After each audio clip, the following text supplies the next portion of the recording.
தேவாதி தேவனை கர்த்தரை நாம் மனதார வாழ்த்துவோம், போற்றுவோம். இந்த வழிபாடு முழுவதும் நம்முடைய அருள் பிரசன்னம் நம்மோடு தங்கியிருந்து நம்மை வழிநடத்தவும், நம்மை ஆசீர்வதிக்கவும், நமக்கு ஒரு தலையை தாழ்த்தி இருக்கிற இடத்துல ஜெபித்து இந்த வழிபாட்டை நாம் கொள்ளலாம்.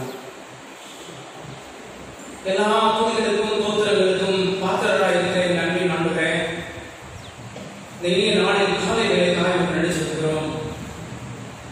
புதிய ஆண்டை மகிழ்வோடு பிறக்க செய்தி இந்நேரம் வாங்கி நம்மோடு கூட பயணித்து வந்திருக்கிறீர்கள் துதிக்கிறோம், சொல்லியிருக்கிறோம்.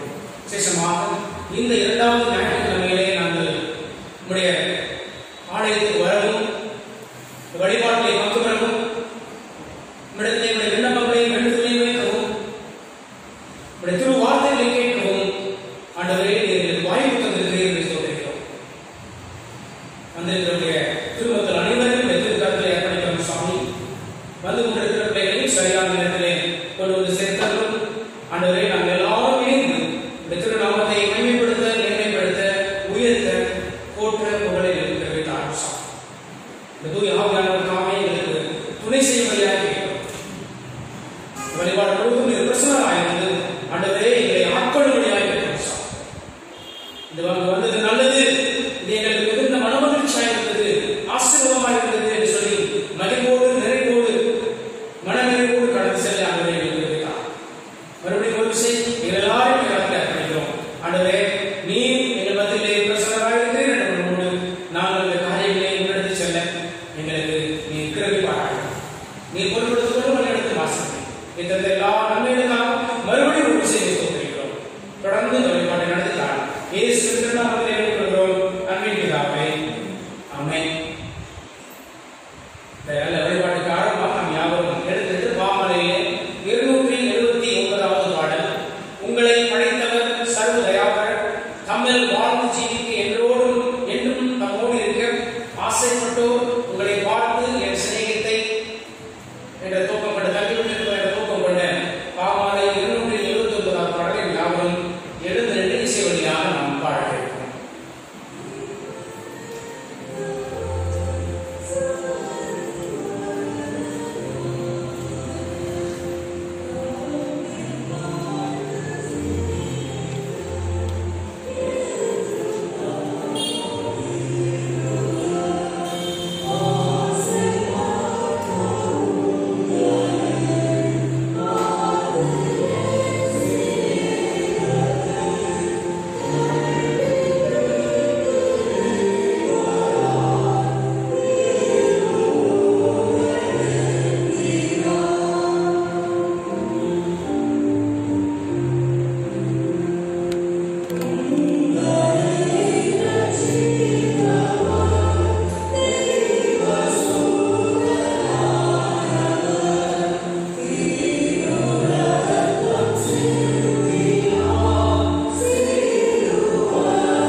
நம்மை உண்டாக்கின கர்த்தருக்கு முன்பாக நாம் பணிந்து துணிந்து முழங்கால் படியிலே கடந்து வாருங்கள்.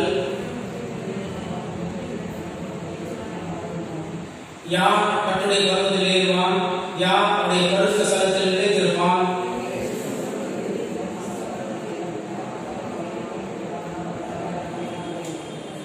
அவருக்கு விரோதமாக நாம் கலகம் பண்ணி அவர் தீர்க்கதரிசிகளாகிய நம்முடைய ஊழியக்காரரை கொண்டு நமக்கு முன்பாக வைத்து அவருடைய நியாயப்படி நடக்கத்தக்கதாக நாம் அவருடைய வசனத்தை செயல்படாமல் போனோம். ஆனாலும் நம்ம தேவனாகிய ஆண்டவரிடத்திலே இரக்கங்களும் மன்னிப்புகளும் உண்டு.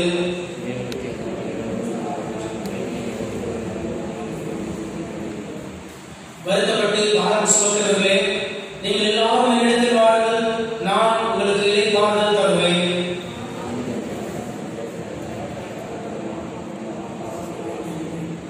என் கண்மனையும் என் மீட்பருமாய் கர்த்தாவே, என் வாயின் வார்த்தையும் இருதய தியானமும் உன் சமூகத்தில் பிரீதியாகிறவராக. கர்த்தரை கண்டெடுத்த சமயத்தில் அவரை தேடி அவர் சமயமாயின் அவரை நோக்கி கூப்பிடுங்கள். பூமியின் குடிகளே, எல்லோரும் கர்த்தரை கம்பீரமாய் பாடுங்கள். மகிழ்ச்சியோட கர்த்தருக்கு ஆராதனை செய்து ஆனந்த சத்தத்தோட அவர் சன்னதியில் வாருங்கள். கடவுள் ஆவியாக இருக்கிறார். அவரை தொழுது கொள்வர்கள் ஆவியோடும் உண்மையோடும் அவரை தொழுது கொள்ள வேண்டும். தம்மை தொழுது கொள்வர்கள் இப்படிப்பட்டவர்களாக இருக்கும்படி பிதாவானவர் விரும்புகிறார். கிறிஸ்துவில் பிரியமானவரே, நம்முடைய பரமபிதாவாகிய சர்வவல்லமையுள்ள கடவுளுடைய நன்மையில்லாத தயவினாலும் இரக்கத்தினாலும் பாவ மன்னிப்பை பெறுவதற்காக நாம் செய்த பலவிதமான பாவங்களையும் அக்கிரமங்களையும் அவர் சன்னதியில் மறைக்காமல் பணிவும் தாழ்மையும் துக்கமும் கீழ்ப்படுதலிலிருந்து தூய்மை அறிக்கையிட பல வேத வாக்கியங்கள் நம்மை இயங்குகின்றன. நாமை காலத்திலும் கடவுளுக்கு முன்பாக நம்முடைய பாவங்களை மனத்தாழ்மையாய் அறிக்கையிட வேண்டுவதும் அன்றி அவருடைய திருக்கரங்களிலிருந்து நாம் பெற்றுக்கொண்ட மேன்மையான உபகாரங்களுக்காக நன்றி செலுத்தவும் அவரை மிகவும் சிறப்பாய் புகழ்ந்து பிரஸ்தாபப்படவும் அவருடைய திருவசனத்தை கேட்கவும் நம்முடைய உடல் நாவுக்கு தேவையானதற்காக வேண்டிக் கொள்ளவும் நாம் கூடி வந்திருக்கிற இந்த தருணத்தில் பாவங்களை அறிக்கையிடுவது நமது விசேஷித்த கடமையாம். ஆகையால் இங்கே இருக்கிற நீங்கள் யாவரும் சுத்தகத்தோடும் ஆழ்ந்த மனதோடும் பரமபிதா வாசகத்தை என்னுடைய கூட சேர்ந்து பாவ அறிக்கையை சொல்ல உங்களை வேண்டிக் கொள்கிறேன்.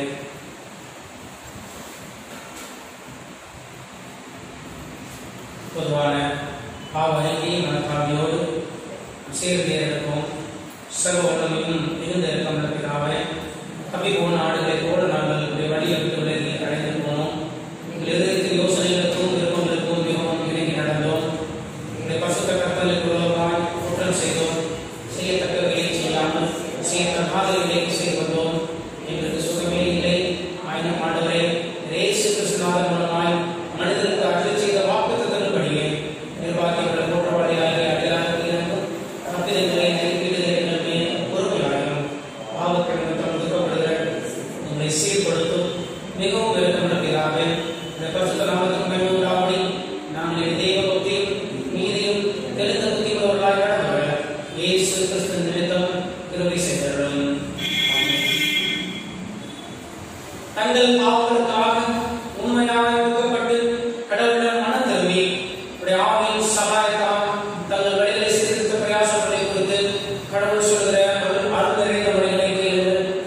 துர்மார்க்கன் தன் வழியில் அக்கிரமக்காரன் தண்ணீர்களை விட்டு கர்த்தரிடத்தில் திரும்ப கடவன். அவர் அவன் மேல் மனு திரும்புவார். நம்முடைய தேவனிடத்திற்கே திரும்ப கடவன். அவர் மன்னிக்கிறதற்கு தயப்படுத்திருக்கிறார். என்னிடத்தில் வருகிறவர்களை நாம் பொறுமையை தருவதில்லை.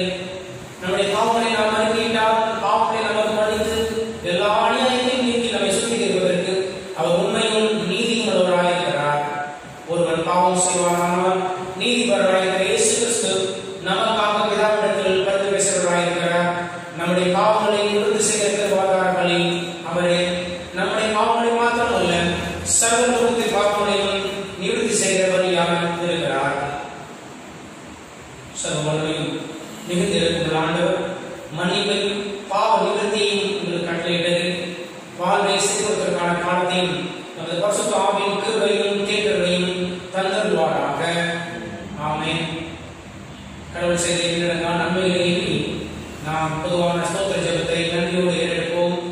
சர்வ வல்லமையுள்ள கடவுளே, சர்வ ஜீவ தயாரிப்பாவே, அபாத்திரமான அடியாரான எனக்கு மற்றெல்லா மனிதருக்கும் தேவவே அருள் செய்யப்பட்டுள்ள கிருபைக்காகவும் அன்புள்ள தயவுக்காகவும் நாங்கள் மிகுந்த தாழ்மையோடும் முழு இதயத்தோடும் ஸ்தோத்திரம் செலுத்துகிறோம்.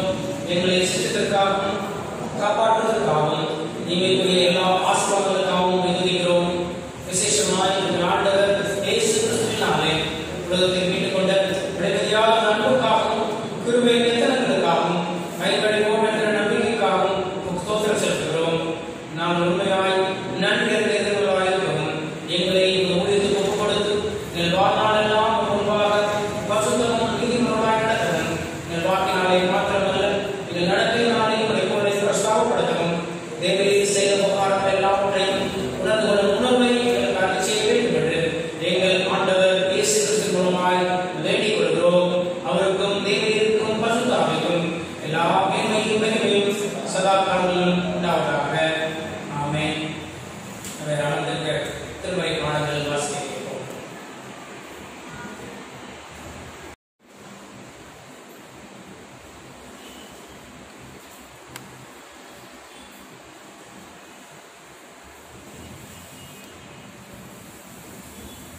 வாசிக்க வேண்டிய முதலாம் வேத பாடம் நீதிமொழிகளின் புத்தகம் 20ஆம் அதிகாரம் 1 முதல் 11 வசனங்கள்.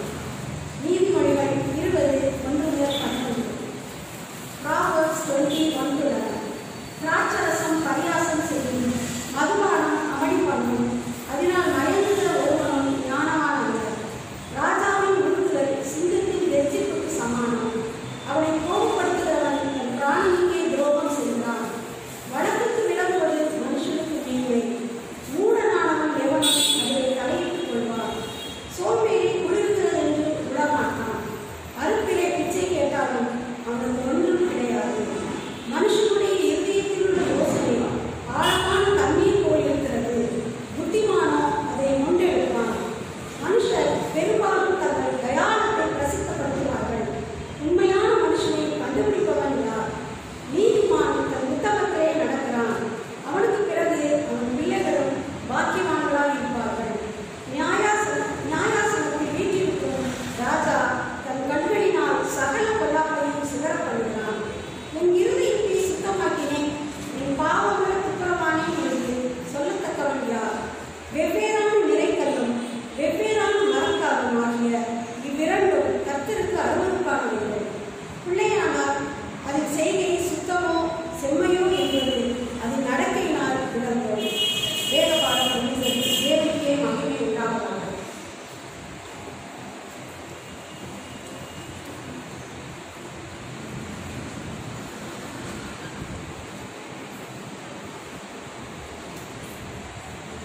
The second reading is taken from the book of Romans, chapter 6, 12-21. ரோமர் 6:12-21.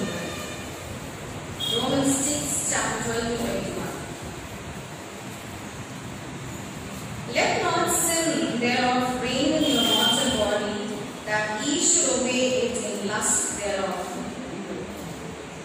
Neither yield ye your members as instruments of unrighteousness unto sin, but yield yourselves unto God, as those that are alive from the dead, and your members as instruments of righteousness unto God.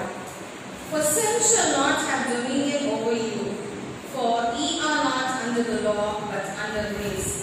What then? Shall we sin because we are not under the law, but under grace? God forbid. Know ye not that to whom ye yield yourselves servants to obey, his servants ye are to whom ye obey, whether of sin unto death, or of obedience unto righteousness. But God be thanked that ye were the servants of sin, but ye have obeyed from the heart that from of doctrine which was delivered you. Being then made free from sin, ye became the servants of righteousness. I speak after the manner of man because of the infirmity of your flesh. For as ye have yielded your members servants to uncleanness and to iniquity unto iniquity, even now, so now yield your members servants to righteousness and to holiness. For when ye were the servants of sin, ye were free from righteousness. What fruit had ye then in those things whereof ye are now ashamed?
விசுவாசத்தை அப்போஸ்தலர் விசுவாச பிரமாணத்தின் வழியாக உறுதி செய்வோம்.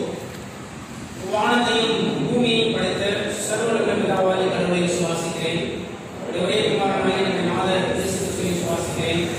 பரிசுத்த ஆவியினாலே கன்னிகை இடத்திலே உருவகித்து பிறந்தார். பொந்திய பிலாத்துவின் காலத்தில் பாடுபட்டு சிலுவையில் அறைந்து மரித்து அடக்கம் பண்ணப்பட்டு பாதாளத்தில் இறங்கினார். மூன்றாம் நாள் மருத்துவமனையில் எழுந்தருளினார். சர்வவல்லமை பிதாவாகிய கடவுள் வலது வாசலை ஏற்றிருக்கிறார். அவரிடத்திலிருந்து உயிரோரையும் மரித்தோரையும் நியாயத்தீர்க்க வருவார். பரிசுத்த ஆவியை விசுவாசிக்கிறேன்.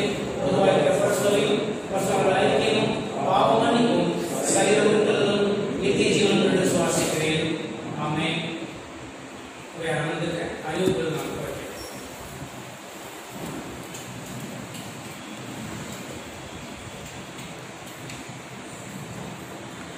3/1/2021 காணிக்கை வரும். பை காணிக்கை மூலம் வரவு 7010 ரூபாய். ஸ்தோத்திர காணிக்கை மூலம் வரவு 6000 ரூபாய். மொத்த காணிக்கை 13010 ரூபாய். ஸ்தோத்திர காணிக்கையை செலுத்தியவர்கள் மிஸ்ஸஸ் சாந்தினி 1000 ரூபாய், மிஸ்டர் கென்னடி 5000 ரூபாய். வெள்ளிக்கிழமை அந்த காணிக்கை 160 ரூபாய்.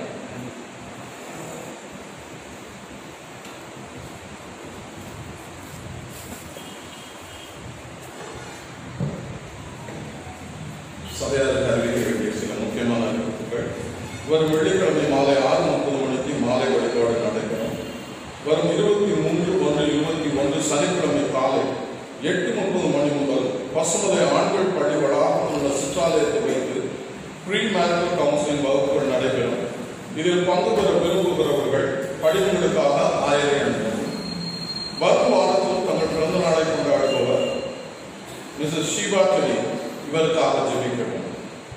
சந்தா பாக்கிகளை செலுத்த நினைவூட்டுகிறோம். ஆயர் இல்லத்திற்காக ஜெபிக்க அன்புடன் அழைக்கிறோம். அதேபோல் நம் திருச்சபையில் கிளை திருச்சபைக்காக ஜெபிக்கவும் அன்புடன் அழைக்கிறோம். இன்றைய தினம் ஆலயம் முடிந்தபின் வாலிபருக்கான சிறப்பு கூடுகை நடைபெறும். அதில் நமது சபையைச் சேர்ந்த வாலிபர் அனைவரும் பங்கு பெற்று ஆசீர்வாதம் பெற்று செல்ல அன்புடன் அழைக்கிறோம். திருமண அறிக்கை. நமது திருச்சபை சார்ந்த ரெவரண்ட் ஆர் ரவி, திருமதி பிரேமலதா அவர்களின் மகள் மிஸ் அபிகாயில் ஷரனுக்கும், சிஎஸ்ஐ திருநெல்வேலி பேராயம் பெருமாபுரம் ஆய்வகத்தை சார்ந்த திரு விக்டர் துரையப்பா, திருமதி கிருபா அவர்களின் மகன் மிஸ்டர் லோரின் பெஞ்சமினுக்கும் திருமணம் ஒழுங்கு செய்யப்பட்டுள்ளது என்பதை திருச்சபையாருக்கு அறிவிக்கிறேன். இவர் இருவரும் திருமணத்தில் இணையக்கூடாத நியாயமான காரணம் அல்லது தடை ஏதும் இருப்பின் அதை எழுத்தின் மூலம் இச்சபையின் ஆயருக்கு தெரிவிக்கும்படி அன்போடு கேட்டுக்கொள்ளப்படுகிறீர்கள். இது இவர்களுக்கு முதலாம் அறிக்கை. திருமணத்தில் இணைக்கப்பட்டிருக்கிற அருமையான பிள்ளைகளை நாம் நம்முடைய ஜெபத்திலே ஒரு நினைவு கூறுவோம். மகா கிருபையும் இரக்கமும் அன்பும் தயவும் நிறைந்த எங்கள் அன்பின் ஆண்டவரே, இந்த கிருபைகளுக்காய், இந்த நன்மைகளுக்காய், இந்த ஈவுகளுக்காய், இந்த அருள்கொடைகளுக்காய் நினைச்சிருக்கிறோம். மனிதனை படைத்து தனிமையாக இருப்பது நல்லதில்லை, அவனுக்கு ஏற்ற துணை உண்டாக்குவேன் என்று சொல்லி நீர் திருமணம் என்கிற அமைப்பை உருவாக்கினீரே சாமி, நீர் தான் அதை ஏற்படுத்தி கொடுத்தீர் என்று சொல்லி நான் நம்புகிறோம். விசேஷமாக இந்த நாளிலும் கூட நாங்கள் அறிக்கை மூலமாக கேட்ட அருமையான பிள்ளைகள் ஆகிய சபிகாயில் சேரனுக்கும் மிஸ்டர் லோரின் பெஞ்சமினுக்கும் நீர் ஏற்பாடு செய்திருக்கிற திருமண வைபவங்களை கருத்தில் தருகிறோம். இந்த காரியம் கர்த்தரால் வந்தது என்று சொல்லி நாங்கள் ஆதியாகமத்திலே வாசிக்கிற பிரகாரம் நிச்சயமாக இந்த காரியம் உம்மாலே வந்தது என்று சொல்லி நாங்கள் மனப்பூர்வமாய் விசுவாசிக்கிறோம். ஒரு பெற்றோர் மூலமாக சுற்றத்தார் மூலமாக ஏற்பாடு செய்யப்பட்டிருக்கிற இந்த காரியங்களை நீர் முன்னெடுத்திருக்கிறீர் என்று சொல்லி நாங்கள் நம்புகிறோம். சாமி, உங்களுடைய துணையால் தான் இது நடக்க இருக்கிறது என்று சொல்லி நாங்கள் விசுவாசிக்கிறோம். ஆண்டவரே, இப்போதிருந்தே இந்த பிள்ளைகளை ஒருவருக்காரை நீர் ஆயத்தப்படுத்தபடியாக இருக்கிறோம். ஒரு புதிய வாழ்க்கைக்குள்ளாய், மன வாழ்வுக்குள்ளாய் பிரவேசிக்க இருக்கிற இருவரையும் நீர் தயார்படுத்தும் சாமி. உறவினர்கள், நண்பர்கள் எல்லாரையும்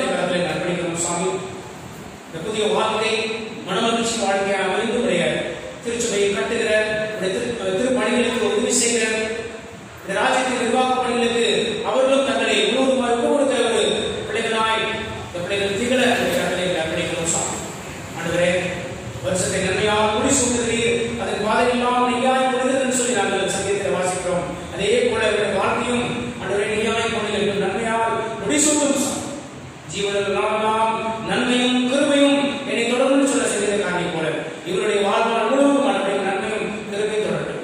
இப்போதே நிறுவனத்தை நடத்தி ஏற்படுகிறோம். நீ அவர்களை சரியான விதத்திலே தயார்படுத்துகிறபடியாய் இந்த காரியங்கள் எல்லாம் சிறப்பை கொண்டு நீ நடத்தி தரபடியாய் எல்லாம் ஒழுங்கும் கிரமமாய் செய்யப்பட நீ கிருபை மறுபடியும் ஒரு சேவை கொடுத்தார். விசேஷமாக பெற்றோர் ஒரு இடத்தில் எல்லா முயற்சிகளையும் நடத்துகிறோம். சரியான நாமத்தை வாய்க்கப்படும் சார் இயேசு நாமத்தை வேண்டிக் கொள்கிறோம். அன்பின் கடவுளே, ஆமென். இந்த நாளுக்கான மகிழ்வுக்கும் மன்னா வசனத்தை நான் வாசிக்க விரும்புகிறேன். இதோடு சேர்த்து சொல்ல விரும்பினால் 2வது முறை சொல்லலாம்.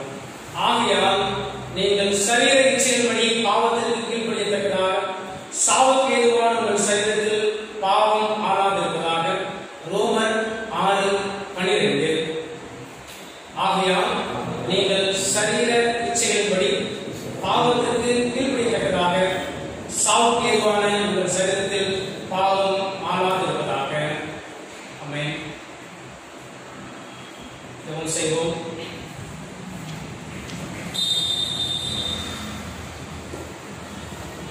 நாளுக்கான சுருக்க ஜெபம். பரிசுத்த கடவுளே, எங்களை படைத்தவரே, உமது அழைப்புக்கு ஏற்ற வாழ்க்கையை வாழ எங்களுக்கு உதவி புரியும். எங்களது அனுதின வாழ்வில் எல்லா தீமைகளையும் தவிர்க்கவும் உடைய நீதியின் வழியை பின்பற்றவும் உதவி புரியும். பாவத்தின் ஆட்சியை களையும் உறுதியுடன் இருக்கவும் உமது கிருபையின் ஆட்சியை எங்களை அர்ப்பணிக்கவும் பலப்படுத்தும். உமது கண்களில் தயை கிடைக்கத்தக்கதாக நல்ல மரமாக இருந்து நல்ல கனிகளை கொடுக்க எங்களுக்கு ஊக்கம் தாரும். உம்மோடும் தூயாவோடும் ஒரே கடவுளாக வாழ்ந்து ஆட்சி செய்கிற இயேசு கிறிஸ்து மூலம் வேண்டிக் கொள்கிறோம். ஆமென். கடவுள் நாம் கற்றுக் கொடுத்த பரமண்டல ஜெபத்தை நாம் யாவரும் சேர்ந்து எடுப்போம். பரமண்டலத்தில் எங்கள் பிதாவே, நாமம் பரிசுத்தப்படுவதாக, ராஜ்யம் வருவதாக, பிரசித்த பரமண்டலத்தில் செய்வது போல பூமியிலே செய்வதாக. அன்னவர்களுக்கு வெப்பத்தை எங்கள் எங்களுக்கு விரோதமாய் குற்றம் மன்னிக்கிறது போல எங்கள் குற்றங்களை எங்களுக்கு மன்னியும். எங்களை சோதனைக்கு பிரவேசிக்க பண்ணாமல் தீமையை ரட்சித்துக் கொள்ளும். ராஜ்யமும் பலமையும் மகிமையும் என்றென்றைக்கும் உடையது. ஆமென். இப்போது நாம் யாவரும் எழுந்து நின்று பாமாலையிலே 306வது பாடல்.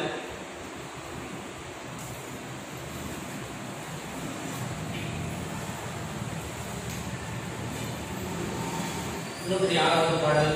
தூய்மை பெற நாடு கர்த்தர் பாதமே, நிலைத்தவர் வார்த்தை உட்கொள் என்றுமே, கூடி பக்தரோடு சோர்ந்தோர் தாங்குவாய், யாவிலும் தெய்வ தயை நாடுவாய் நடக்கவும் என்ற பாமாலை 306 நாம் எழுந்து பாடும்போது நம்மையும் நம்முடைய 1வது காணிக்கையும் கடவுள் என்று அர்ப்பணம் செய்வோம்.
மயாவாய் வேனில் வசிக்க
ஜெபம் செய்வோம்.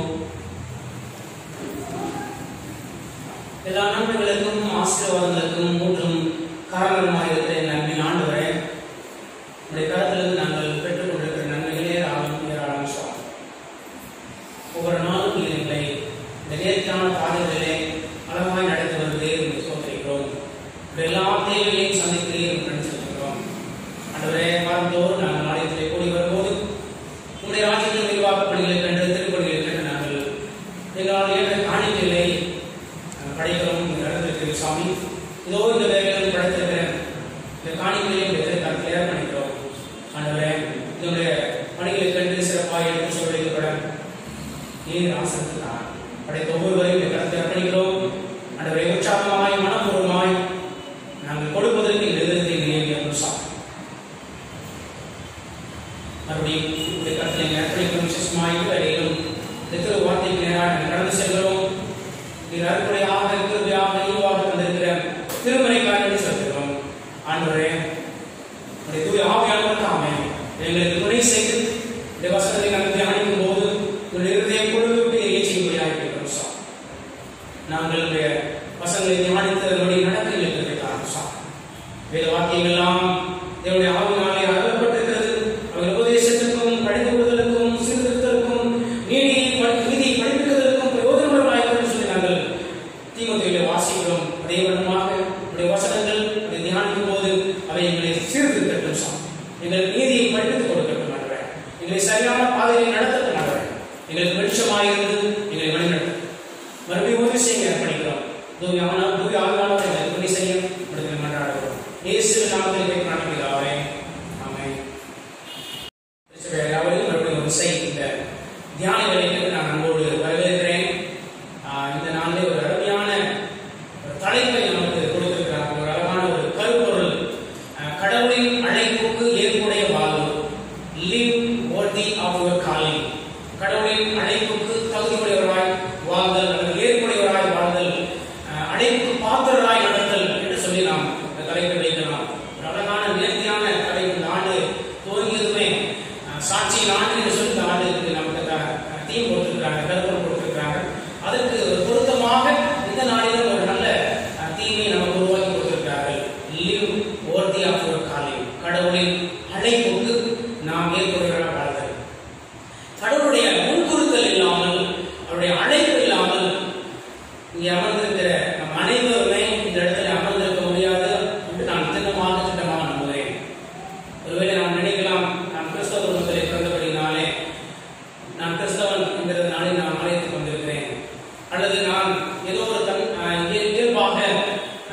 கடைசியாக வந்திருக்கிறேன் என்று சொல்லி ஒரு நினைக்கலாம். அப்படி இல்லை. நிச்சயமாய் ஆண்டவருடைய அந்த முன்குறித்தல் இல்லாமல், திட்டம் இல்லாமல், அவருடைய தேர்ந்தெடுப்பு இல்லாமல் ஒருவரும் அவரை வழிபட முடியாது, அவருடைய ஆலயத்திலே வழிபாட்டை பங்கு பெற முடியாது என்பது என்னுடைய தனிப்பட்ட நம்பிக்கை என்று நான் நம்புகிறேன். இந்த நாளில் கூட ஒரு முக்கியமான கேள்வியை ஒரு முன்னால் வைக்கிறேன். இந்த தலைப்புக்கு ஆதாரமாக அடிக்கடி ஒரு ஸ்டேட்மெண்ட் சொல்லுவாங்க. John Calvin predestination theory உருவாக்கியவர், nothing is an accident in the sovereignty of God சொல்லுவாங்க. அதாவது கடவுளின் ஆளுகையிலே இருப்பவருக்கு எதுவுமே தற்செயலாகவோ விபத்தாகவோ நடக்கிறதில்லை, எல்லாமே ஏற்கனவே முன்குறிக்கப்பட்டது, தீர்மானிக்கப்பட்டது என்பது அந்த தியரி. அதை நாம் நிச்சயமாக நம்புகிறோமா? என்னுடைய வாழ்வில் நடக்கிற அனைத்தும், கடந்த காலம், நிகழ்காலம், எதிர்காலம் அத்தனையும் கடவுளுக்கு தெரியும். அதனால் நான் எதுவும் செய்ய வேண்டாம். நம் வாழ்விலே நடக்கிற எல்லாம் ஆண்டவர் தான் செயல்படுத்துகிறார் என்றால் நமக்கென்று எவ்வித பங்கும் இல்லையா? எல்லாவற்றையும் அவர் தான் நடத்துகிறார். அவர் தெரிந்தெடுத்தார், அவர் நீதிமானாக்கினார், அவர் பரிசுத்தப்படுத்துகிறார், அவர் நம்மை மேம்படுத்துகிறார். அப்படியானால் நமக்கென்று எந்த பங்கும் இல்லையா? ஒவ்வொரு கிறிஸ்தவனுடைய வாழ்விலும் தெரிந்தெடுக்கப்பட்ட பின்பு 3 முக்கியமான ப்ராசஸ் நடந்து சொல்றாங்க. Justification, sanctification and glorification. நம்மை தெரிந்தெடுத்து நீதிமானாக்குகிறார், நம்மை பரிசுத்தப்படுத்துகிறார், கடைசியாக நம்மை மகிமைப்படுத்துகிறார், குளோரிஃபிகேஷன் சொல்றாங்க. சரி, இது எப்படின்னா எனக்கு எதுவுமே இல்லை, எல்லாத்தையும் அவரே பார்த்துக் கொள்வார் அப்படின்னு நம்ம நினைச்சா நாளைக்கு நான் என்ன செய்வேன் கூட கடவுளுக்கு தெரியும். நான் எங்கே போவேன், எந்த பாவத்தை செய்வேன் என்று அவருக்கு தெரியும் என்பதால் நான் என் இஷ்டம் போல வாழ்வேன் என்று சொல்லி நாம் தீர்மானிக்க முடியுமா என்று நினைக்க முடியுமா? நான் அமைதியா இருக்கேன். அதுவும் சொல்ல முடியாது. எல்லாமே ஆண்டவருக்கு தெரியும். என்னை தெரிந்தெடுத்தது அவர்தான். எனவே எனக்கு ஒன்றுமே இல்லை, நான் சும்மா இருப்பேன், அவர் யுத்தம் பண்ணுவார்னு சொல்லி பைபிள் இருக்கிற மாதிரி நான் எதுவுமே செய்ய மாட்டேன். நான் பாவத்தில் இருந்தாலும் அவர் தான் பொறுப்பு, நான் பரிசுத்தமா இருந்தாலும் அவர் தான் பொறுப்பு, எல்லாத்துக்கும் அவர் தான் பொறுப்பு, எனக்கு எந்த பொறுப்பு இல்லை அப்படின்னு நினைக்க முடியுமா? சில அம்மா சொல்றாங்க, சில ராமா சொல்றாங்க. ரொம்ப ஒரு தெளிவான பதில் என்று இதற்கு சொல்ல முடியாது. சொன்ன மாதிரி, அதாவது ஃப்ரீ வில் காஸ்பல் என்று சொல்லி 2 இருக்கிறது. அதாவது சுய சித்தம், கடவுளுடைய சித்தம். நீங்கள் படைப்பு சட்டத்தை நோக்கி பாருங்கள். பெரிய படைப்பு, கடவுள் எல்லாத்தையும் படைத்து கொடுத்தவர்கள் கடைசியாக மனிதனை படைத்து அவர்கள் எல்லா அதிகாரத்தையும் கொடுத்தார். கொடுத்துவிட்டு அவர் தான் படைப்பாளர், மற்ற எல்லாம் படைப்பு தான். அவர் சிருஷ்டிகர்த்தா, மற்ற அனைத்தும் சிருஷ்டி, இன்க்ளூடிங் ஆடம், ஈவ் எல்லாருமே. சரியா? கடைசியாக ஒரே ஒரு கட்டளை கொடுக்கிறார். இது அத்தனையும் உன்னுடைய கட்டுப்பாட்டில் இருக்கிறது, உன்னுடைய அதிகாரத்தில் இருக்கிறது, நீ அதை பயன்படுத்திக் கொள்ளலாம். ஆனால் இந்த மரத்தின் கனியை மாத்திரம் நீ புசிக்க கூடாது, அப்படி புசித்தால் நீ சாகவே சாவாய் என்கிற ஒரு எச்சரிக்கை கொடுத்து விட்டார். இப்போ கடவுள் எந்த ஒரு மனிதனையும் மனுஷனையும் ஒரு பொம்மையாக, தலையாட்டி பொம்மையாக, இல்லைன்னா ஒரு ரோபோவாக படைக்கவில்லை என்பதற்கு தான் நான் இதை சொல்ல வருகிறேன். ஃப்ரீ வில், காட்ஸ் வில், அதாவது கடவுளுடைய சித்தம், சுய சித்தம் என்று சொல்லி 2 கொடுத்திருக்கிறார். தீர்மானிக்க வேண்டியது மனிதனுடைய பொறுப்பு. ஏனென்றால் தம்முடைய சாயலாக, தம்முடைய சுபாவத்தோடு, தம்முடைய கேரக்டரிஸ்டிக்கோடு கடவுள் மனிதனை உருவாக்கி இருக்கிறார். எல்லா படைப்புகளிலும் மனிதனுக்கு ஒரு சிறப்பான குணாதிசயம் என்ன? அவர் தம்மை போல தம்முடைய தன்மையிலோடு மனிதனை படைத்திருக்கிறார். அதனால் தான் அவனை ஒரு பொம்மையாக, ஒரு ரோபோவாக படைக்கவில்லை. நான் சொல்வதெல்லாம் செய்ய வேண்டும் என்று சொல்லி அப்படி படைக்கவில்லை. அவர்கிட்ட முழு சுயாதீனத்தை நம்ம கொடுத்திருக்கிறார். அப்படித்தான் வந்து ஆதாமுக்கு ஏவாளும் கொடுக்கப்பட்டது. 2ஐயும் சொன்னார், நன்மையும் சொன்னார், தீமையும் சொன்னார். எல்லாம் உங்களுக்குரியதுதான். ஆனால் இந்த மரத்தின் கனியை மாத்திரம் நீ புசிக்க கூடாது, புசித்தால் நீ சாவாய், ஆவிக்குரிய விதமாக நீ சாவாய் என்றுதான் அதனுடைய அர்த்தம். ஆனால் தன்னுடைய ஃப்ரீவிலை பயன்படுத்தி, அதாவது தன்னுடைய சுய சித்தத்தை பயன்படுத்தி, சுய விருப்பத்தை பயன்படுத்தி அவர்கள் அதை புசித்தார்கள். அன்றிலிருந்து இந்த உலகத்திலே பாவம் தூங்கியது பார்க்கிறோம். அப்படியானால் இந்த தலைமைக்கு சற்று பார்க்கிறேன். Live worthy of your calling. கடவுளுடைய அழைப்புக்கு ஏற்புடையவராய் வாழ்தல் என்பது நம்மிடத்திலும் பொறுப்பு இருக்கிறது என்று நான் சொல்ல விரும்புகிறேன். ஒருவேளை கடவுள் 2 விதமான சித்தத்தை கொடுத்திருந்தாலும், அவர் நமக்கு உதவி செய்தாலும், அவர் தூய ஆவியானவரை கொண்டு நம்மை தேற்றினாலும், நம்மை வலதுபுறமோ இடதுபுறமோ சாயும் போது வழி இதுவே நடவுங்கள் என்று சுட்டிக்காட்டிய போதும் அது நடக்கிறதும் நடக்காததும் நம்முடைய கையிலே இருக்கிறது என்பதை தான் இங்கே நான் குறிப்பிட விரும்புகிறேன். கடவுளுடைய அழைப்புக்கு தகுதியாய், கடவுளுடைய அழைப்புக்கு ஏற்புடையவராய் வாழ்தல் என்பதுதான் இந்த நாளிலே அழகான ஒரு தலைப்பை நாம் கொடுத்திருக்கிறார்கள். அவர் நம்மை நீதிமான்கள் ஆக்கிறார், அவருடைய கிருபை. இப்பொழுது அவர் நம்மை பரிசுத்தப்படுத்தி வருகிறார். Justification process is over. இப்பொழுது அவர் sanctification process நாம் வைத்திருக்கிறார். ஒரு நாள் நாம் நித்தியத்துக்கு கடந்து செல்வோம், அதுதான் glorification என்கிறது. சோ இந்த processலே நாம் இப்பொழுது மத்தியிலே இருக்கிறோம். பரிசுத்தமாகுதல் இதை யார் செய்வது?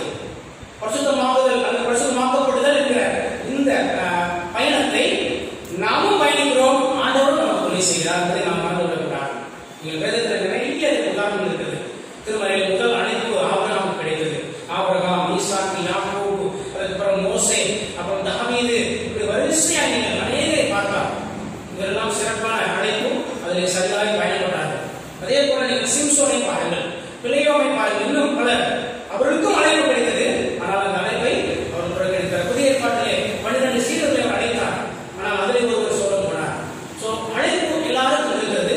அந்த அழைப்பை சரியாய் புரிந்து கொண்டு சுய சித்தத்தோடு அல்ல, கடவுள் சித்தத்துக்கு இசைந்து கடவுளோடு கூட பயணப்படுகிறது தான் இந்த நாளில் நான் கொடுத்திருக்கிற கருப்பொருளின் சரியான தலைப்பு, சரியான பொருள் என்று புரிந்து கொள்கிறேன்.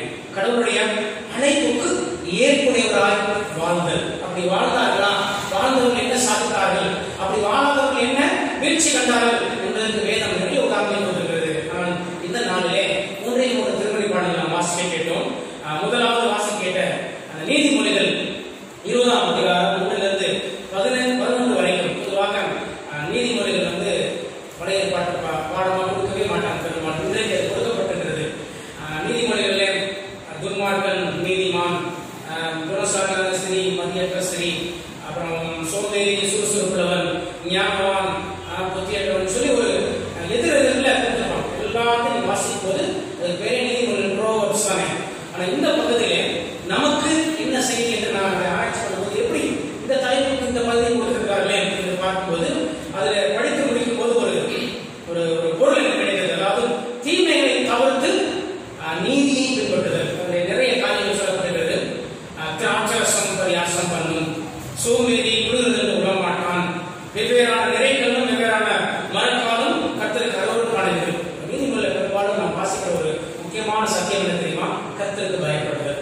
கர்த்தருக்கு பயப்படுதலே ஞானத்தின் ஆரம்பம். நம்ம அடிக்கடி வாசிக்கிறோம். நிறைய இடங்கள்ல நான் அதை ஆராய்ச்சி செய்யும்போது 300 முறை கர்த்தருக்கு பயப்படுதலை குறித்து திருமறையிலே சொல்லப்பட்டிருக்கிறது. அதிலே 30க்கும் மேற்பட்ட முறைகள்ல fear of the Lord அப்படிங்கிற அந்த வாசகம், அந்த வார்த்தை இடம்பெற்றிருக்கிறது. அது எதை குறிக்கிறது? கர்த்தருக்கு பயப்படுதல் ஒரு பயன் நடுங்கிறதா சாமி அப்படின்னு சொல்லி அப்படி இல்லை. அதுக்கு ஒரு பதில் இருக்கிறது. தீமைக்கு விடுகிறதே கர்த்தருக்கு பயப்படும் முறை. இப்படி நிறைய உதாரணங்கள் கர்த்தருக்கு பயப்படுதல் என்றால் என்ன என்பதற்கு திருமறை அதற்கும் பதில் வைத்திருக்கிறது. தீமையை வெறுக்கிறதே, தீமையை நடக்காதே கர்த்தருக்கு பயப்படும் பயம். இதை கூட அப்படிதான் பார்க்கிறோம். நம் உலகப்பிரகாரமாக நம்முடைய சரீரத்தை பல வகைகளை எடுத்துக்கொள்ள முடியும். அதுதான் முதல் வசனம், திராட்சரசம் பரியாசம் செய்யும், மதுபானம் அமளி பண்ணும், அதனால் மயங்கிற ஒருவனும் ஞானவான் அல்ல. கடவுள் நமக்கு அந்த மாதிரியான ஒரு சென்ஸ் கொடுத்திருக்கிறார், ஒரு உணர்வு கொடுத்திருக்கிறார். எதை செய்ய வேண்டும், எதை செய்யக்கூடாது, எல்லாம் தான் அவருக்கு தெரியுமே என்று சொல்லி நாம் விட்டுவிட முடியாது. அவரால் அழைக்கப்பட்ட அவருடைய பிள்ளைகளாக நமக்கு ஒரு விதமான அந்த உணர்வை, அந்த புத்தியை நமக்கு தந்திருக்கிறார். இதை செய்தால் கடவுள் தங்குகிற ஆலயமாகிய அந்த தூய ஆவியானவரை நான் துக்கப்படுத்துகிறேன் என்று சொல்லி நமக்கு புரிகிறது. ஆனாலும் நிறைய நேரங்களில் பலர் உலகத்திலே புரிகிறமாக சில விஷயங்களை செய்கிறார்கள். ஆனால் அவர்களுக்கும் நமக்கும் நிறைய வேறுபாடுகள். பாவத்தை செய்து செய்து செய்து மழுக்கடிக்கப்பட்டதுனாலே எது பாவம், எது சரியான விஷயம் நிறைய பேருக்கு தெரியாது. எது நீதி, எது அநியாயம் முழுவதும் இங்க அதான் இருக்குது. தாலிபான் என்ன சொல்றாங்கல்ல, ISIS சொல்றாங்க, அப்படியே கொலைகளை இப்ப சாதாரண பண்றாங்க. கோழி அறுக்கிற மாதிரி கொலைகளை இப்ப கழுத்து அறுக்கிற விஷயங்கள் பண்றாங்க. எப்படி இது நடக்குது? நிறைய செய்து செய்து செய்து செய்து தலையை அறுப்பது அது பெரிய விஷயமாகவும் தெரிகிறது.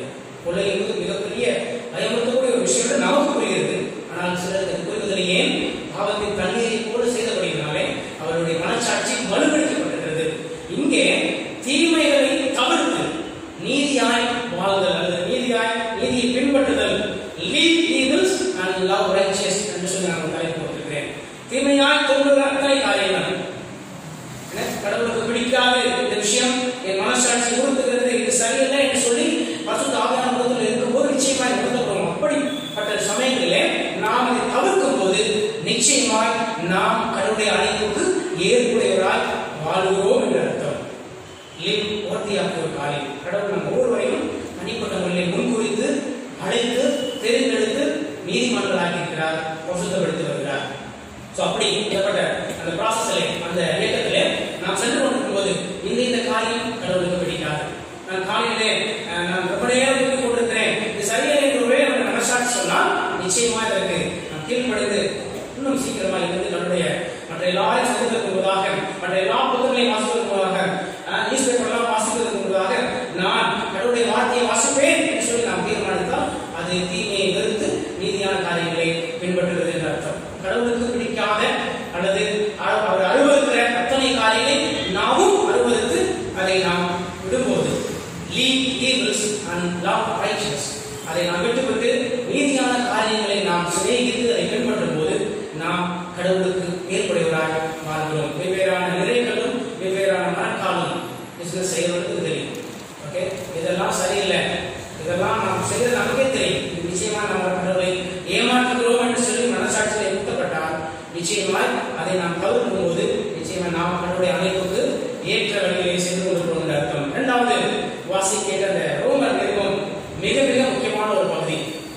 இந்த நாளின் தலைப்புக்கு மிக சரியான பகுதி ரோமர் நிருபம் தான் என்று நான் நினைக்கிறேன். ரோமர் நிருபத்துடைய அந்த பின்னணியை பார்க்கும்போது பவுல் கலாத்தியர் நிருபத்தை எழுதுகிறார்.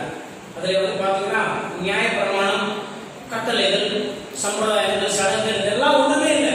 விருத்த சேதனை பண்ணிக்கொண்டா நீ மீட்கப்பட்டாய், நீ கடவுளை கிடையாமல் என்ற அர்த்தம் அல்ல. அது வேஸ்ட், அது குப்பை என்று சொல்லி ஒரு விதமான விசுவாசத்தினாலே நீதிமான் பிழைப்பான், பற்றுறுதியினாலே நீதிமான் பிழைக்க முடியும். மற்றபடி நியாயப்பிரமாணங்களை பின்பற்றுவதனாலோ அல்லது சடங்குகளை சம்பிரதாயங்களை செய்கிறதுனாலோ ஒரு மனிதன் இயேசுவின் பிள்ளையாய் மாற முடியாது, கடவுளுடைய பிள்ளையாய் மாற முடியாது என்று சொல்லி ரொம்ப திட்டம் தெளிவாக எழுதுறதுனாலே ரோமாபுரியில் இருக்கிற அந்த சீடர்கள், குறிப்பாக யூத சமயத்திலிருந்து வந்த சீடர்கள் இதனால ரொம்ப அஃபெக்ட் ஆனாங்க, ரொம்ப பாதிக்கப்பட்டாங்க, ரொம்ப குற்றம் உணர்ந்தாங்க. அதனால பவுல் அதிகமாக வெறுத்தாங்க. அதனாலே மறுபடியும் ஒரு விஷயம், இன்னொரு ரோமாபுரிக்கு செல்வதற்கு முன்பாக ஸ்பெயின்ல இருந்து இந்த கடிதத்தை எழுதுவதாக வரலாறு சொல்கிறது. கிட்டத்தட்ட 65 ஏழிலே கிபி 65 ஏழில் எழுதப்பட்டிருக்கிறது. என்ன சொல்ல வருகிறார் என்றால், அதாவது இங்கே சொல்ல வருகிற காரியம் எல்லாம் நீங்கள் நியாயப்பிரமாணத்தை குறித்து தூக்கி பிடித்துக் கொண்டிருக்கிறீர்கள், நீங்கள் அந்த சர்க்கம்சைஷன் சொல்லுகிற விருத்த சேதனை முக்கியம் சொல்லுங்கள், அதெல்லாம் வீணானது, அதெல்லாம் நான் சொல்லுகிறதை புரிந்து கொள்ளுங்கள் சொல்லி 6ஆம் அதிகாரத்தில் நிறைய விஷயங்களை சொல்லுகிறார். 6ஆம் அதிகாரம் 14 வாசிங்களேன். நீங்கள் நியாய பிரமாணத்துக்கு கீழ்ப்பட்டிராமல் கிருபைக்கு கீழ்ப்பட்டிருந்தால் பாவம் உங்களை மேற்கொள்ள மாட்டாது. For sins are not your master. ஏனென்றால் நீங்கள் கிருபைக்கு கீழ்ப்பட்டிருக்கிறீர்கள். நன்றாக நினைவு கொள்ள வேண்டும். நாம் இப்பொழுது கிருபையின் காலத்திலே இயேசுவினால் ரட்சிக்கப்பட்டு அந்த காலத்தில் வாழ்ந்து கொண்டிருக்கிறோம். ஒருவேளை கடவுள் நம்மை நேரடியாக பார்த்தால் நம்ம எல்லாரும் சுத்தமானவர்கள் தான். ஓகே, இப்படிதான் நம்ம புரிஞ்சுக்கணும். ஆனால் அவர் நம்மை நேரடியாக பார்க்கவில்லை, நமக்கு முன்னால் இயேசுவாக இருக்கிறார். அவருடைய ஒளியிலே நாம் மறைந்திருக்கிறோம். அவரை பார்ப்பதனாலே நம்முடைய நீதி எல்லாம் அழுக்கான தந்தை நாம் நினைத்துக் கொண்டிருக்கிறோம். நாம் துப்புரவானவர்கள், நாம் பிறவியிலிருந்து ஒரு பாவம் செய்யவில்லை, இன்றைய வரைக்கும் நேர்மையான வழியில் நடந்து கொண்டிருக்கிறேன், அதனால தான் ஆண்டவர் என்னை தெரிந்து கொண்டார், இன்றைக்கு நான் நல்ல கிறிஸ்தவன் சொல்லி நாம் கம்பட்டம் அடிக்க முடியாது. ஆனால் நாம் ஒன்று செய்ய முடியும், நாம் நீதிமான்கள் என்று இயேசுவின் மூலமாய் பிரகடனப்படுத்தப்பட்டிருக்கிறோம். Declared as righteous. எப்படி? நமக்கு முன்னால் இயேசுவான் இருக்கிறார். கடவுள், அதாவது பிதாவானவர் இயேசுவின் மூலமாக நம்மை பார்க்கிறதுனாலே இயேசுவானத்திலே காணப்படுற அந்த பரிசுத்த தன்மை நமக்கும் பொருந்துகிறது. அதனால்தான் அவருடைய வெளிச்சத்திலே நாம் மறைந்திருக்கிறோம். அதனால்தான் இங்கே சொல்லப்பட்டிருக்கிறது, நாம் நியாயப்பிரமாணத்தை கீழ்ப்பட்டிராமல் கிருபைக்கு கீழ்ப்பட்டிருக்கிறபடினாலே பாவம் உங்களை மேற்கொள்ள மாட்டாது. ரொம்ப நேர்த்தியாக அதிகாரத்தை படிக்க ரொம்ப இன்ட்ரெஸ்டா இருக்கும். இதனால என்ன? நாம் நியாயப்பிரமாணத்தை கீழ்ப்பட்டிராமல் கிருபைக்கு கீழ்ப்பட்டிருக்கிறபடினாலே பாவம் செய்யலாமா? கூடாது. நிறைய அந்த ஹைப்பர் கிரேஸ் அப்படின்னு சொல்லி ஒரு தலைவர் பேசி கொண்டிருக்கிறார். நாம் கடவுளுடைய கிருபைக்குள்ளாக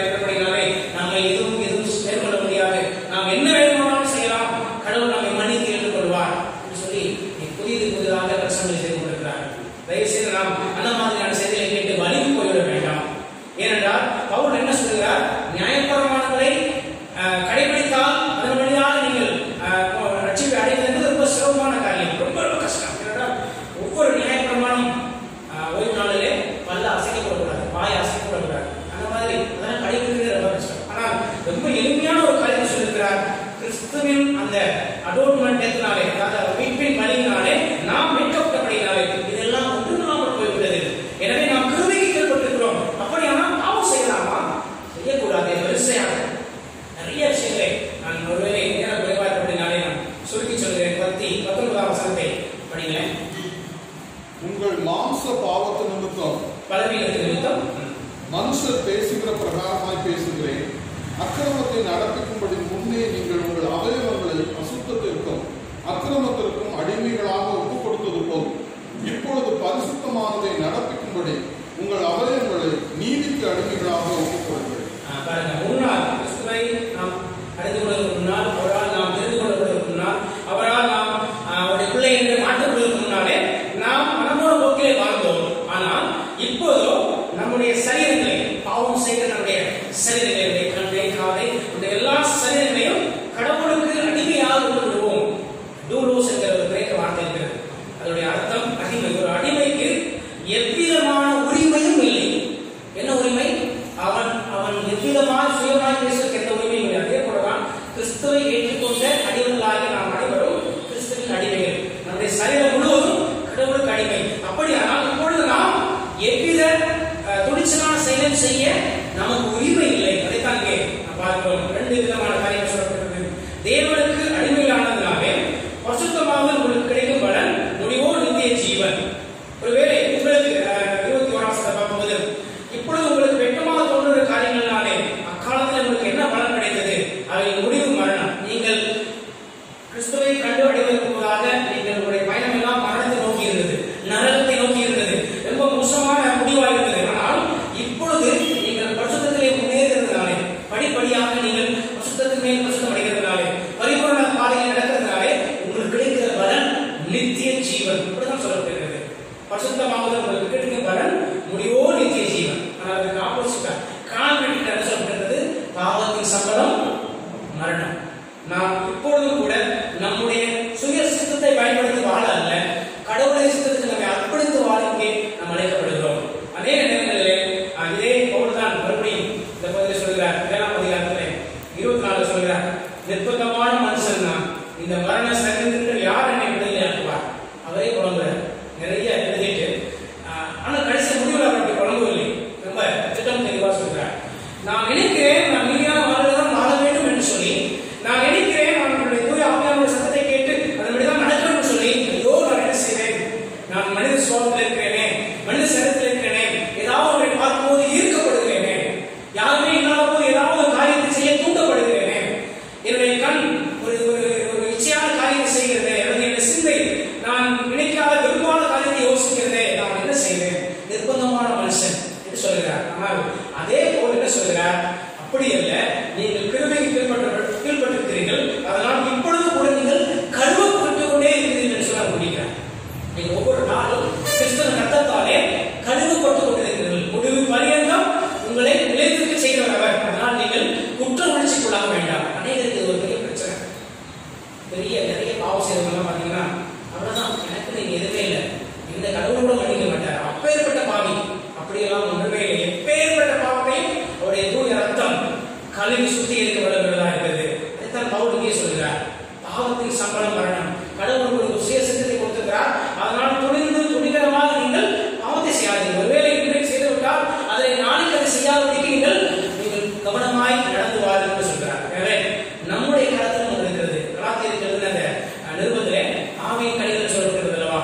ஆவியின் கனியோ அன்பு, சந்தோஷம், சமாதானம், நீடிய பொறுமை, தயவு, நற்குணம், விசுவாசம், சாந்தம், இச்சையடக்கம், இப்படிப்பட்ட விரோதமான பிரமாணம். இப்படி எழுதிதான் அவர் ரொம்ப நிறைய எதிர்க்க சம்பாதிச்சார். ஏனென்றால் யூத மதத்தை சார்ந்த எல்லாருமே இதனால அல்ல, இந்த மாதிரியான நியாயபரம்படி நடக்கிறவர்கள் தான் இஸ்ரவேலுடைய சந்தையில் வர முடியும், அவர்கள் தான் கடவுளுடைய பிள்ளைகளாய் மாற முடியும், ஆபிரகாமுக்கு குமாரராய் இருக்க சொல்லி ஒரு விதமான போதனையிலே 10,000 ஆண்டுகளாக இருக்கிறார்கள். திடீரென்று இவர் இப்படிப்பட்ட காரியங்களை சொல்கிறார். மாம்சத்தின் கிரியைகளெல்லாம் தவிர்த்து ஆவியின் கனிகளை நீங்கள் பின்பற்றி நடக்கும் போது நீங்கள் பிரமாணத்துக்கு அழுத்தப்பட்டு நீங்கள் நேர்த்தியான பாதையில் நடக்க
அதுக்கு முன்னால நான் சொல்லிய 24ல இந்த வார்த்தைகளை கேட்டு இவன்படி செய்கிறவனோ அவனை கண்மணியுமே தன் வீட்டை கட்டிய புத்தியுள்ள மனுஷனுக்கு ஒப்பிடுவேன். ரெண்டு காரியங்களை பார்க்கிறோம். நல்ல மரமாய் நாம் வாழ்ந்து நல்ல கனிகளை கொடுக்க கடவுள் நம்மை அழைக்கிறார். அழைப்பு பாத்திரராக இருப்பது இதுதான். நல்ல மரங்களாய், அதாவது good tree and yield a good fruits அப்படி சொல்றாங்க. நல்ல மரங்களாய் வாழ்வது எப்படி முடியும்? கடவுளுடைய வசனங்களை கிரகித்து, அதை தியானித்து, அதை சிந்தித்து, அதை மனதில் இருத்தி எப்பொழுதும் அதனுடைய நடக்கும் போது வாலிபன் தன் வழி எதனால சுத்தம் பண்ணுவான்? வேத வசனத்தின்படி தன்னை காத்துக் கொள்கிறதுனால தானே. சங்கீதம் அப்படிதான் சொல்லுங்க. 119 சங்கீதம் 116 கிடைக்கும். 115 வாலிபன் தன் வழி எதனால சுத்தம் பண்ணுவான்? அதேதான் முடியும். இயேசுவான புதிய ஏற்பாட்டை சொல்றாரு. நீண்ட நெடிய பிரசங்கத்தை நிகழ்த்தி 2-3 நாட்கள் பிரசங்கத்தை நிறுத்தி விட்டு கடைசியாக சொல்கிறார், நான் சொல்லிய வசனங்களை கேட்டு இவைகளின்படி நடக்கிறவனோ அவன் கண்மணியுமே தன் வீட்டை கட்டின புத்தியுள்ள மனுஷனுக்கு ஒப்பிடுவான். அப்படியானா அவன் தான் அந்த மகிமைக்குள்ளே பிரவேசிக்க முடியும். அவனுக்கு தான் அந்த நித்திய ராஜ்யம் கிடைக்கும், நித்திய ஜீவன் கிடைக்கும் என்று என்னுடைய அர்த்தம். அந்த பகுதி மூலம் அப்படி சொல்லப்பட்டிருக்கிறது. இந்த பகுதியில் நாம் மறுபடியும் நம்முடைய சிந்தனைக்கு கொண்டு வருவோம். live worthy of your calling. கடவுளுடைய அழைப்புக்கு ஏற்புடையவராய் வாழுதல், கடவுளுடைய அழைப்புக்கு பாத்திரவான்களாய் நடத்தல். Okay, leave evils, love righteous, avoid sin nature, accept God's nature. பாவ சுபாவத்தை தவிர்த்து கடவுளுடைய சுபாவத்தை ஏற்றுக்கொண்டு நம்முடைய வாழ. அதேபோல be a good tree and eat good fruits. நல்ல மரமாய் வாழ்வதும் அவசியம். அதே நேரத்தில் நல்ல கனிகள், கேட்கப்பட்ட அந்த ஆவின் கனிகள், அதையும் நாம் கொடுப்பது. நிறைய பேர் வரங்கள் விரும்புகிறார். நிறைய திருச்சபையில் நீங்கள் பார்க்க முடியும். எனக்கு வர வேணும், எனக்கு அந்நிய பாஷை வர வேணும், திருத்தரசன் வர வேணும். ஆனால் நீங்கள் இங்கே ஒரு பெரிய எச்சரிக்கையை பார்த்திருக்கிறீர்கள். இதே 7ஆம் அதிகாரம் 22-23 ஒரு காலத்தில் அறிய அப்படின்னா யாரை அவர் அடுத்தவராக சொல்வார்?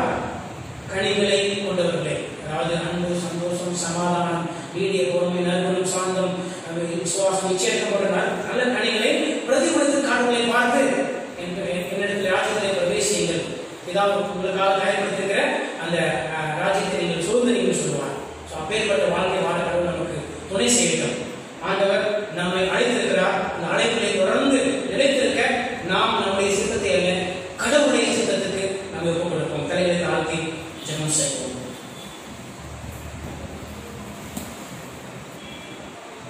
இரக்கத்தில் பரிசுத்தமுடைய அன்பின் ஆண்டவரே,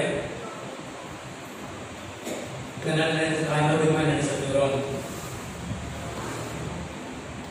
live worthy of your calling.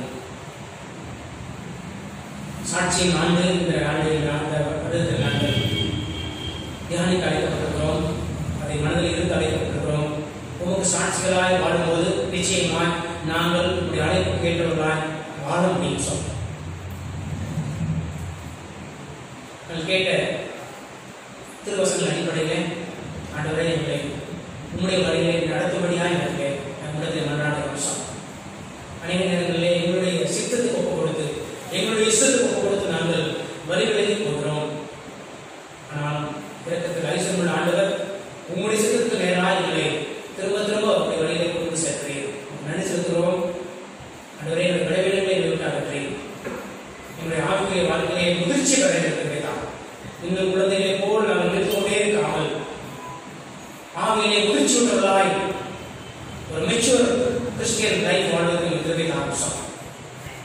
நாளுக்கு நாள் ஆண்டவரே நாங்கள் நம்முடைய வழியிலே முன்னேறி செல்வதற்கு குழந்தைகளை போல பால் கொண்டவர்களாய் இல்லாமல் சாலியம் கொண்டவர்களாய் எங்களை மாற்றம் சார். ஆமா ஆண்டவரே, வாரி வசனங்களை நாங்கள் கேட்கும் போதும் தியானிக்கும் போதும் நாங்கள் உணர்வடையும், ஊக்கமுடையும், உற்சாகப்படுத்தப்படும் நீர் எங்களுக்கு வாய்ப்பு தருகிறேன். தொடர்ந்து ஆண்டவருடைய வசனத்தின் மூலமாக, இந்த திருமறை மூலமாக எங்களோடு கூட பேசும் சார். எங்களை மறுபடியும் பார்த்து அர்ப்பணிக்கிறோம். உங்களுடைய திருச்சத்துக்கு நேராக நடக்கும் சார். வலதுபுறமாக இடதுபுறமாக சாயும் போது வலி இதுவே இதை நடவவில்லை என்ற சத்தத்தை நான் கேட்கும் போது உடனடியாக கீழ்படிய எங்களுக்கு தெரிவிக்கிறார். உங்களுடைய அழைப்பு, உங்களுடைய தெரிந்தெடுப்பு நாங்கள் பாத்திரராய் ஏற்ற விதமாய் நடக்க எங்களுக்கு தெரிவிக்கிறார். உங்களுடைய கிருபையை நம்பி இருக்கிறோம் சார். எங்களால் ஒன்றும் செய்கிறார். நாங்கள் நிர்பந்தமான மனுஷன் சார். தவறு நினைக்கக்கூடியவர். ஆனாலும் இந்த கிருபை இன்னும் என்னை தாங்குகிறது. நடிச்சிருக்கிறோம். தொடர்ந்து கிருபைக்குள்ளாய் விட்டுக் கொள்கிறோம். இயேசுவின் நாமத்தில் விட்டுக் கொள்கிறோம். நம்பிக்கிறாவே. ஆமென்.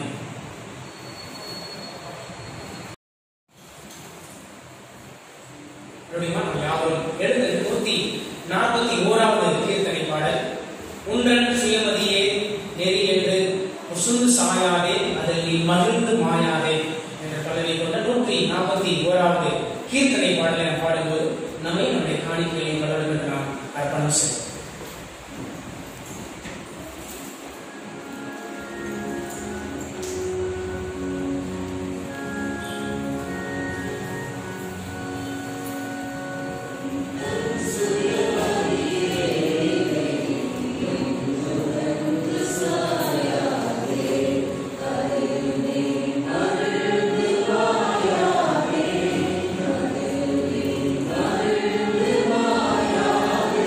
Amen.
இயக்கத்தில் அசுரங்களை நம்பிக்கிறோம்.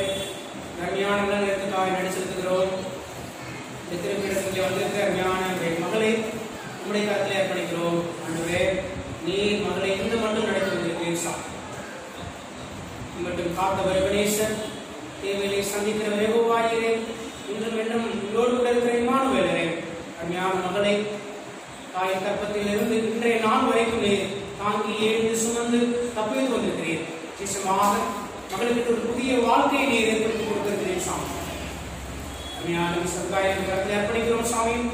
ஆண்டவரே, தொடர்ந்து உடைய பாதையிலே குதூகலமாய் முன்னேறி செல்ல இந்த ராஜ்யத்தின் பணிகளிலே இன்னும் உற்சாகமாய் பங்கெடுக்க தெரிவித்தார். நல்ல சரீர சுகப்படுத்தார். பலம் கொண்டு திருமணதாய் கலங்காது போகும் இடமெல்லாம் உண்டவனாய் கட்டணோடு இருக்கிறான் சொல்லி யோசுவாவுக்கு வாக்களித்தது போல இம்மகளையும் திடப்படுத்தி பலப்படுத்தி சிறப்படுத்தும்படியாக இருக்கிறோம் சாமி.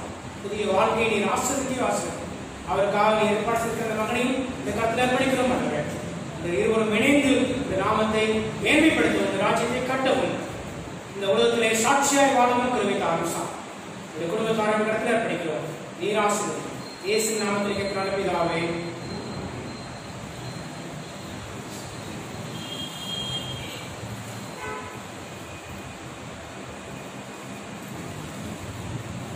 கிருபையும் இரக்கமும் அன்பும் நிறைந்த அன்பின் ஆண்டவரே, மறுபடியும் உடைய பிள்ளைக்காரத்தில் வருகிறோம். இந்த திருப்படக்கண்டையிலே மகிழ்ச்சியோடும் நிறைவோடும் என்னுடைய நன்றி மொழிகளை ஏறெடுக்கும்படியாக வந்திருக்கிற அருமையான சகாயத்தில் அர்ப்பணிக்கிறோம் சாமி. இத்தனை ஆண்டு காலமாக நீர் வெளிநாடுகளிலே நீர் அவருக்கு துணையாயிருந்தீர். ஆண்டவருடைய பணிகளிலே போதிய பாதுகாப்பை நல்கினீர், திருப்திப்படுத்தினீர், உயர்த்தினீர், எல்லா காரியங்களையும் பார்த்துக் கொண்டீர் சாமி. வேலை குடும்பத்தை பிடித்திருந்த போதும் நீர் அவருக்கு பிரியாத நேசராக இருந்து காவிலும் வாழ்விலும் எல்லா நேரங்களிலும் அவருக்கு துணையாக இருந்து பலப்படுத்தினீர். மகிழ்ச்சியோடு இந்த நாட்டுக்கு மறுபடியுமாய் கொண்டு வந்திருக்கிறீர். குறிப்பாக உடைய குடும்பத்தாரோடு மகிழ்ந்து கழிவோடு கிருபை செய்திருக்கிறீர். மீதியான காலங்களில் கருத்தில் அர்ப்பணிக்கிறோம் சாமி. இன்னும் உடைய நாமத்திற்கு மகிமையாய் சாட்சியாய் வாழ தெரிவித்தார். அன்பின் கரங்களிலே மகனையும் குடும்பத்தாரையும் குழந்தையும் அர்ப்பணிக்கிறோம் சாமி. ஆசிர்வதியும் வழிநடத்தும் வருஷத்தையாய் நன்மையால் முடிச்சு விடுகிற ஆண்டவர் குடும்பம் முழுவதும் நன்மையினாலே நிரப்ப முடியாது இருக்கிறோம் சாமி. இந்த கருத்தில் எங்களை காத்து அர்ப்பணிக்கிறோம். இயேசுவின் நாமத்திலே வேண்டிக் கொள்கிறோம் பிதாவே.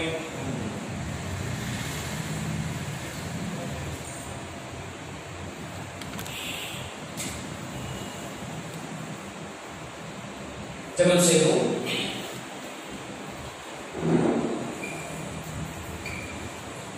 மிகவும் இரக்கமுள்ள பிதாவே, உம்மிடத்தில் நாங்கள் எல்லாரும் பெற்ற நன்மை அதிகம். நாங்கள் படைத்திருக்கிற காணிக்கையை இது அங்கீகரிக்க வேண்டும் என்ற இடத்திலே மன்றாடுகிறோம்.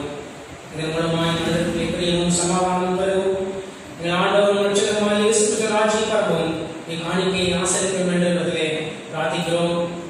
ஆண்டவரே, இன்று நாங்கள் காதாலே கேட்ட வாக்கியங்கள் பலனற்றதாய் போகாமல் உடைய நாமத்திற்கு கனமும் புகழும் உண்டாவதற்கு ஏதுவாக இன்னும் நடத்தி ஆகிய கனியை கொடுக்கும்படி உடைய கிருபையால் அந்த வாக்கியங்களை இதயத்திலே பதித்தள்ள வேண்டும் என்று ஆண்டவராகிய இயேசு கிறிஸ்து மூலமாய் வேண்டிக் கொள்கிறோம். ஆமென். கர்த்தர் உங்களை ஆசீர்வதித்து உங்களை காப்புக்கடவர். கர்த்தர் உடைய முகத்தை உங்கள் மேல் பிரகாசிக்க பண்ணி உங்கள் மேல் கிருபையாயிருக்க கடவர். கர்த்தர் உடைய முகத்தை உங்கள் மேல் பிரசன்னமாக்கி உங்களுக்கு சமாதானம் கட்டளையிடுகிறவர். ஆமென். நிறைவு கவியாக நாம் யாவரும் எழுந்து தாமாலையில் 292வது பாடல். நான் பாவினான், ஆனாலும் நீ மாசற்ற ரத்தம் சிந்தினி வா என்று என்னை அழைத்தே என் மீட்பரே வந்தேன் என்று அர்ப்பணம் கொண்ட அர்ப்பணிப்பின் பாடலை நாம் நிறைவு பாடி இந்த வழிபாட்டை நிறைவு செய்வோம்.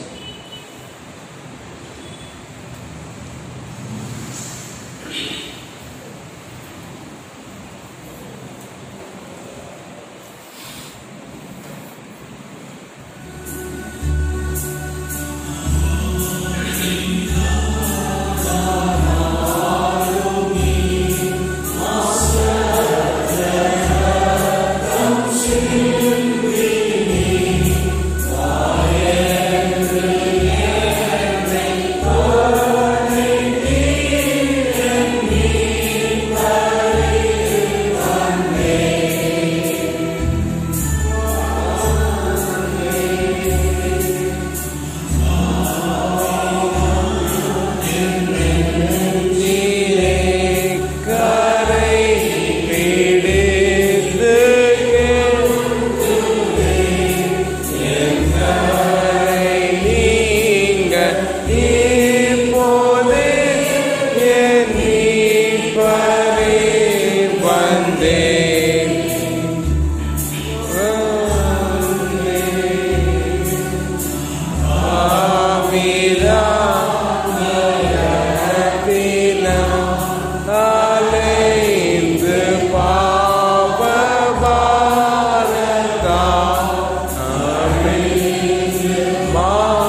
சேர்ந்து சொல்லுவோம். என் ஆத்மாவே கர்த்தரை